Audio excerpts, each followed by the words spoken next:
If you're the owner of a Jeep Wrangler JL or a Jeep Gladiator JT, I'm sure you bought that vehicle with the intention to make some modifications. Now, one of the first mods that most people make is tire size. They upgrade their tires for better clearance when on the trail. But when doing so, you'll need to recalibrate your speedometer. And we're going to do that today using the TaZer programmer. Now, the first thing you're going to want to do when you purchase your TaZer JL Mini or TaZer JL Lite is to just double check to make sure that the firmware is up to date. Even if it came from us, it's always a good idea just to double check, make sure it's on the latest firmware. To do that, you're just going to plug your TaZer into your Mac or your PC, download the ZPU software, and then you can see right there if the information is on the latest firmware or if you need to update to the latest. After you make sure that the TaZer JL is up to date, you're going to remove the front panel from under your steering wheel and insert the TaZer JL into your security gateway connectors, which you can see here. Now put your panel back on, and then we're going to marry the TaZer to the vehicle. First thing you're going to want to do is put your car to run. You don't need your foot on the brake, don't need to start the ignition. Once the car's on run, you're going to head over here to your audio menu.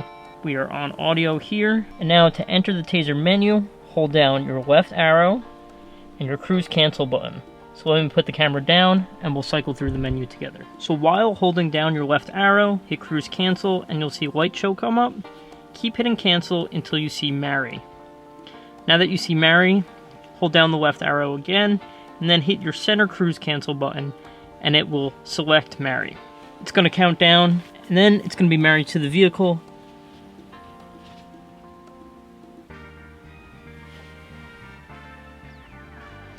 As you can see here, it says it's married to the vehicle. Okay, so once your TaZer is married to your vehicle, you're now going to want to measure your tires. And then you can input that measurement into the TaZer system, and it will recalibrate the speedometer for you.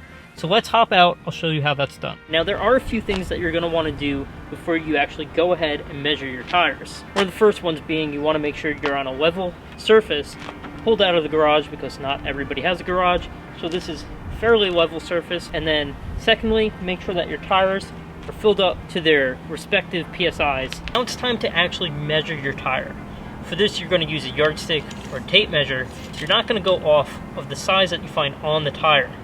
Doing this is going to give you the most accurate reading for your speedometer when you put it in the TaZer menu. Using your yardstick or tape measure, you're going to go to the very ground, to the bottom of the tire, and then to the top of the tread, which mine is about 32. These are still stock tires, but when you put your larger tires on, that's what you're going to want to do. The very bottom to the very top in inches. Let's head over to the TaZer menu and input exactly what we found. Now that you measured your tire size, you're going to turn your car back to run, hold down the left arrow, the cruise cancel button, go back into the TaZer menu. Keep hitting the cancel button until you see performance. Here you see performance, hit your center button to go into that menu. Here, you're gonna set your tire size. So say you have 35s, while still holding down your left arrow, you can use the set plus and the set minus to go to that respective tire size. For this example, we're gonna say we have 35s instead of the stock one at 32s. So 35.05, hit your center button, and you'll see it says tire size set. Now you can do a full reboot and 2 sleep cycles to solidify that change. So hold your left arrow button, hit cruise cancel, exit this menu until you get to full reboot, hit your center button, and let the full reboot do its thing.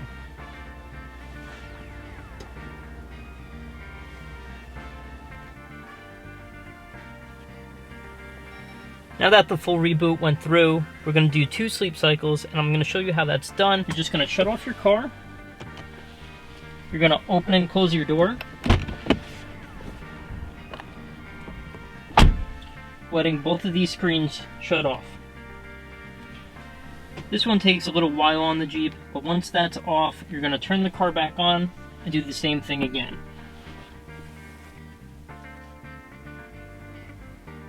Now with that screen off, let's turn the car back on.